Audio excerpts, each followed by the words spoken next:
11वी साठी आजपासून ऑनलाईन प्रवेश प्रक्रिया सुरू होतीये। पहिल्याच दिवशी विद्यार्थ्यांना मनस्ताप सहन करावा लागतोय। पहिल्याच दिवशी प्रवेशासाठीची वेबसाईट ही क्रॅश झालेली आहे। वेबसाईटवर साइट अंडर मेंटेनन्सचा मेसेज येतोय।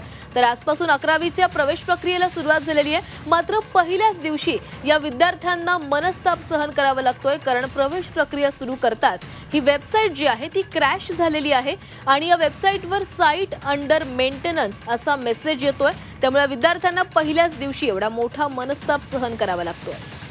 या संदर्भात अधिक बोलूयात आमचे प्रतिनिधी विशाल वैद्य आपल्यासोबत आहेत। विशाल, आज पहिलाच दिवस आहे 11वीच्या प्रवेश प्रक्रियेचा, मात्र पहिल्याच दिवशी वेबसाईट क्रॅश झालेली आहे। काही प्रशासनाकडून सांगण्यात आलेलं आहे का ही वेबसाईट कधीपर्यंत पूर्ववत होईल? बरोबर आहे। आज सकाळी जेव्हा अनेक विद्यार्थी जे आहेत, अक्षरशः लाखो विद्यार्थी जे आहेत, ते 11वी प्रवेशासाठी ऑनलाईन प्रवेश प्रक्रियेमध्ये सहभागी होण्यासाठी जी शासनाने दिलेली वेबसाईट आहे ती ओपन करून त्याच्यावरती फॉर्म भरायला आणि ती प्रक्रिया पूर्ण करायला गेले, तेव्हा त्यांना ती अडचण जाणवत आहे। आज सकाळपासूनच अक्षरशः लाखो विद्यार्थी जे आहेत ते ताटकळत बसलेले आहेत।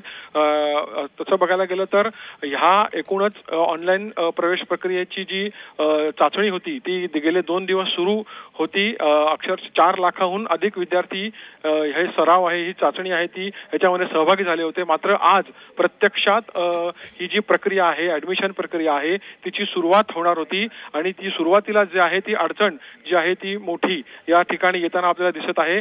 आपण बघितलं तर ही या ज्या शासनाने दिलेल्या जी लिंक आहे त्याच्यावरती विद्यार्थ्यांनी ओपन केली तर ती साइट अंडर मेंटेनन्स अशा स्वरूपाचे मेसेज येत आहेत। याबाबत जे आहेत अजून पर्यंत तरी शासनाच्या वतीनं, शिक्षण विभागाच्या वतीनं कुठलीही माहिती देण्यात आलेली नाहीये। त्यामुळे अक्षरशः सकाळपासूनच लाखो विद्यार्थी जे आहेत ते ताटकळत आहेत।